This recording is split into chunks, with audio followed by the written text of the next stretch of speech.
Good morning, or good afternoon, or good day to you all, and welcome to Education 438, teaching reading and writing in the content area.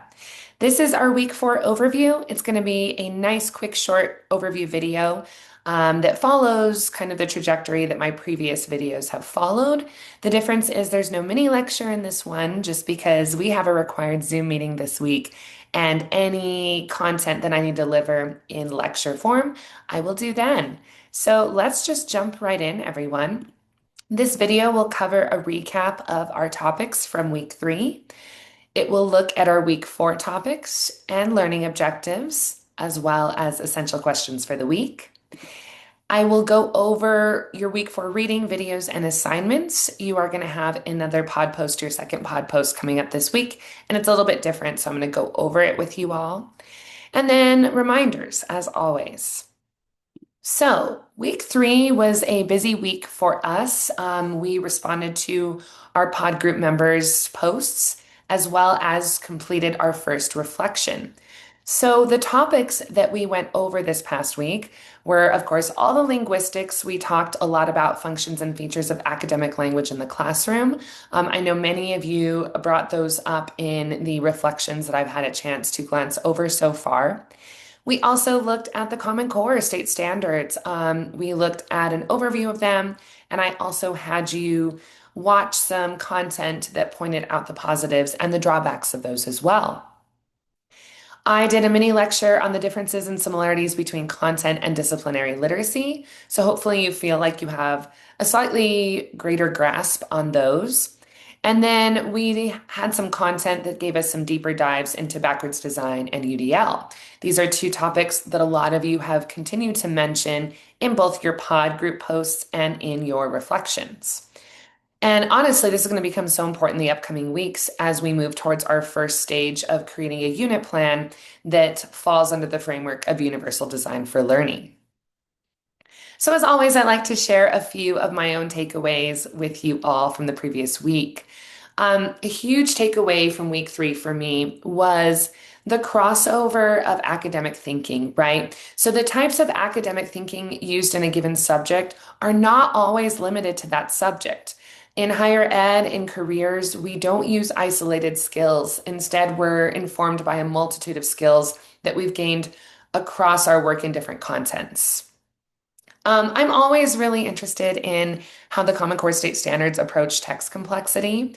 Um, as you know, if you did the reading and you sort of explored Common Core, text complexity is made up by a multitude of factors and not just kind of the lexile level of a text. And so a big takeaway for me was anytime we select a complex text for a content area, we need to consider a multitude of factors. But I always think that matching our students to the text and the task is paramount. An example is what we've done for these 438 classes, right? We think about what you need to get out of the class, and we match our content, something like learning academic language, to the task at hand and to you all as either pre-service or in-service teachers. And then my last big takeaway, of course, involves the Common Core state standards and always approaching them critically, as I mentioned in last week's mini lecture. As of right now, they aren't going anywhere, but they continue to evolve, right? And how they're used in a given space, in a given location, in a given classroom will continue to evolve. And it's important to remember that we, as teachers, are part of that evolution always. All right, so jumping into week 4 topics, I think it's no surprise to all of you that we're going to continue our work with academic language. What I really like about this week's reading is it starts giving us concrete, specific examples of how to do this in our classroom on a daily basis. So developing, cultivating, helping students to learn academic language and thinking skills. Academic language variations across content areas. So in terms of one of the chapters you're reading from Building Academic Language, you get to choose the section that you want to focus on.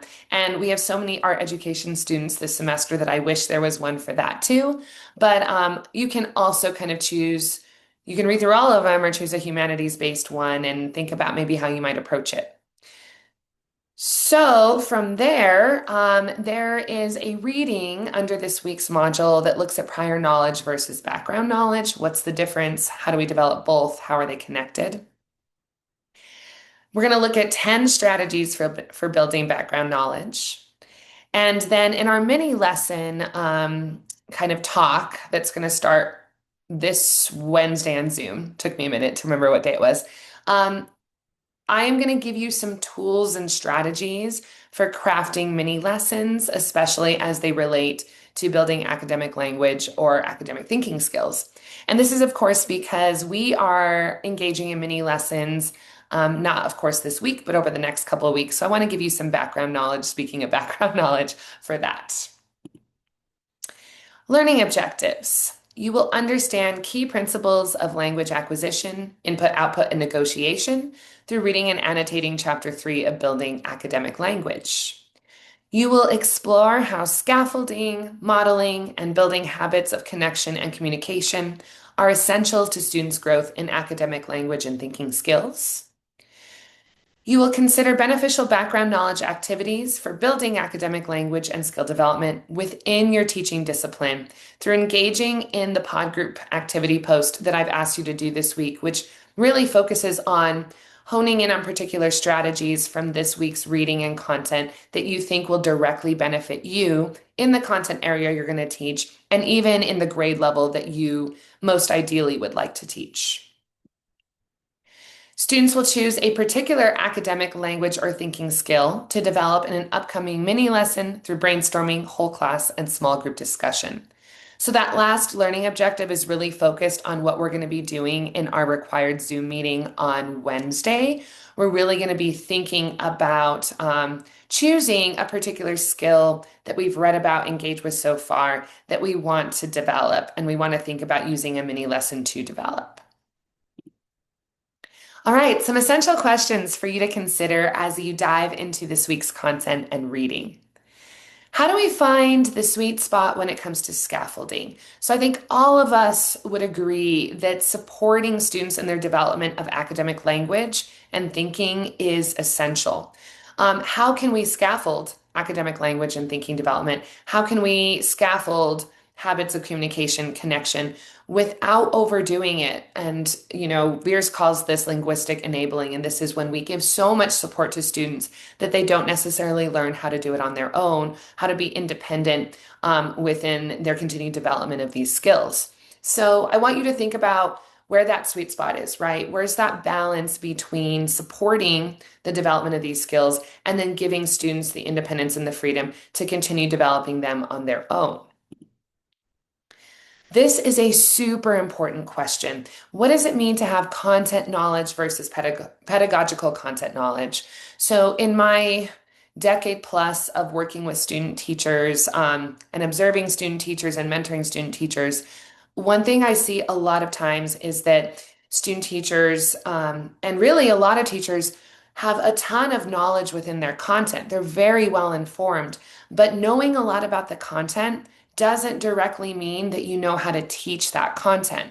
So we really need to continue to develop our own knowledge and understanding of how novice and student learners navigate our content fields, right? So we can't just know the content, we also have to know how to teach the content. And those are very different skills. How does building background knowledge differ from activating prior knowledge? And why are both important to developing in-school literacies and academic language? And then this goes directly towards our Zoom for Wednesday as well. What is the purpose of a mini lesson? What components will our upcoming mini lesson outline have?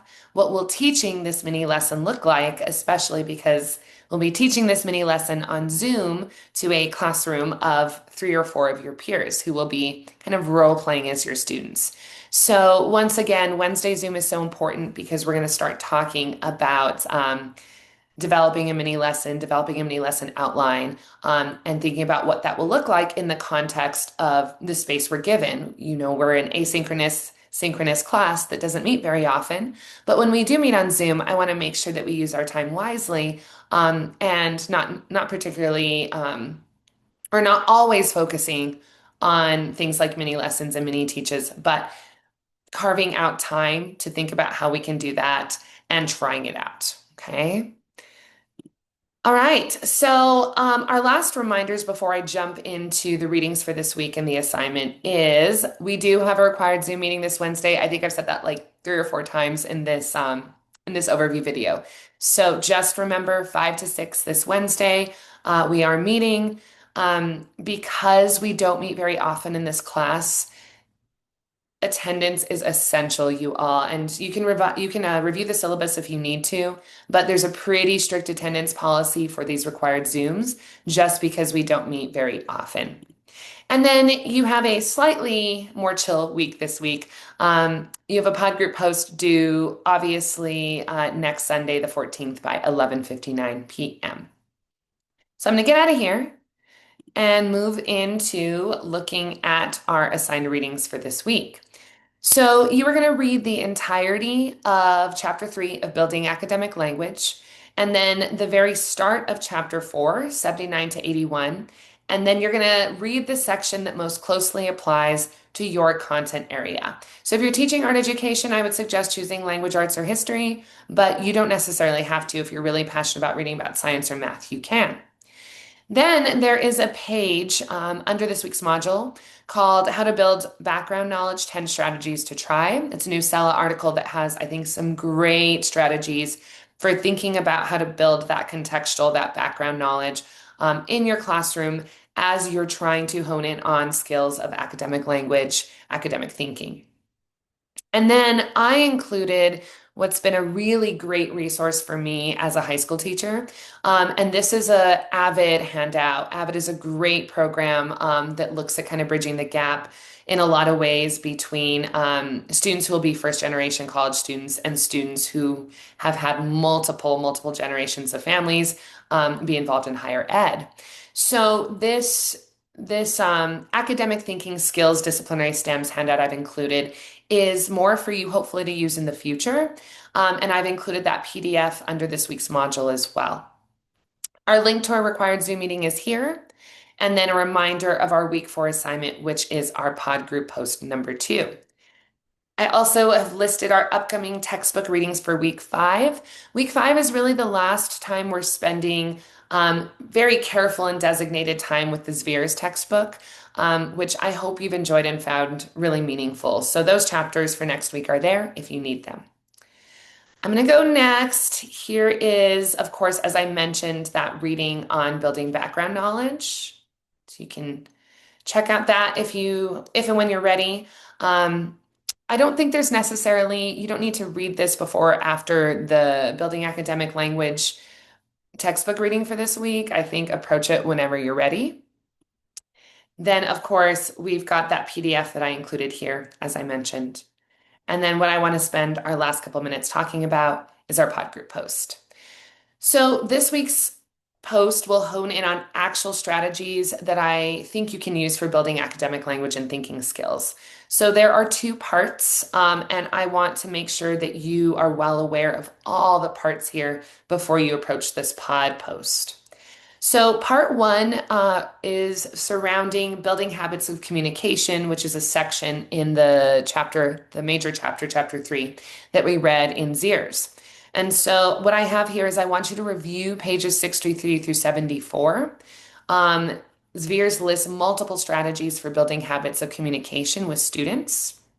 So what I want you to do is I want you to consider the discipline and the grade level you'd like to teach. So maybe this is 7th grade science, 10th grade English language arts, 12th grade math, 10th grade ceramics. Then I want you to choose 2 of the above strategies that you feel would be the most beneficial to developing academic language or thinking skills in your chosen discipline and grade levels. Think about your students. Give your rationale and try to give me specific examples of how you would use these strategies in the classroom. So if you're thinking about using controversial or provocative statements, give me some examples of what those statements might look like. After you've done that, I want you to choose one of the above strategies that you don't really see maybe being as useful or meaningful within the discipline and the grade level that you're looking to teach, or maybe one that you think might be problematic, right? And then, of course, explain your reasoning as well. So that's part one that looks at building habits of communication. Part two looks at the reading on building background knowledge, the 10 strategies to try. And in a similar vein, I want you to consider the discipline and the grade level that you want to teach. But I want you to go beyond that, and I want you to list a topic that you would like to teach. Photosynthesis, quadratic formula, depletion of the ozone layer, how to create a color wheel, symbolism in poetry, etc. So hone in on a topic that you could see yourself teaching at the particular discipline, in the particular discipline and at the particular grade level that you've chosen. And then I want you to choose one of the 10 building background knowledge activities listed in the reading that you think would help your students as they build context, academic language, and academic thinking skills in relationship to that topic. So, how would you use this strategy, right? Be specific. Use this as a way to almost think through what could be a potential lesson idea. So, kind of a different form for our pod group post this week. I know the last time we did a pod group post, we did a notice, wander, connect, and quote, which we'll definitely do again. But I wanted to get you thinking about some more practical, strategy-based reflecting for this one. Okay. So I think that's everything, you all. As always, if you have any questions, please reach out to me and I will plan on seeing you this Wednesday on Zoom. Have a great day whenever you're watching this and see you soon.